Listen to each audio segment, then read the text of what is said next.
DPI Tamil News. தூய்மை பணியாளர்களின் நலனை உறுதி செய்யும் வகையில் தருமபுரியில் சிறப்பு அரசு நலத்திட்ட முகாம் நடைபெற்றது. இந்நிகழ்ச்சியினை நகர்மன்ற தலைவர் தொடங்கி வைத்தார்.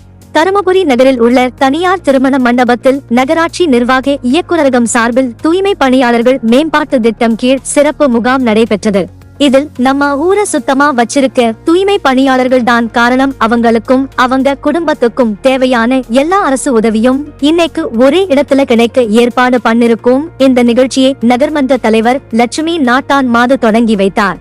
முகாமில் மருத்துவம் மற்றும் மக்கள் நல்வாழ்வுத்துறை, மாவட்ட மாற்றுத்திறனாளிகள் நலத்துறை, சமூக நலன் மற்றும் மகளிர் உரிமைத்துறை, தேசிய தொழுநோய் ஒழிப்பு திட்டம் மற்றும் தூய்மை பணியாளர்கள் மேம்பாட்டு திட்டம் உள்ளிட்ட பல்வேறு துறைகள் சார்பில் சிறப்பு அரங்குகள் அமைக்கப்பட்டிருந்தன. இலவச மருத்துவ பரிசோதனை, காப்பீடு, உதவித்தொகை விண்ணப்பம், சுயதவி குழு விளக்கம் என பல்வேறு சேவைகள் வழங்கப்பட்டன.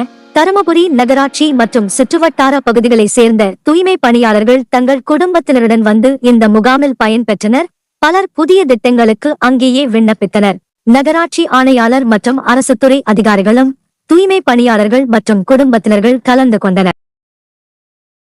குரல் செய்திகள் உடனுக்குடன் தெரிந்து கொள்ள DPI தமிழ் நியூஸ் சேனலை சப்ஸ்கிரைப் செய்து இணைந்திருங்கள்.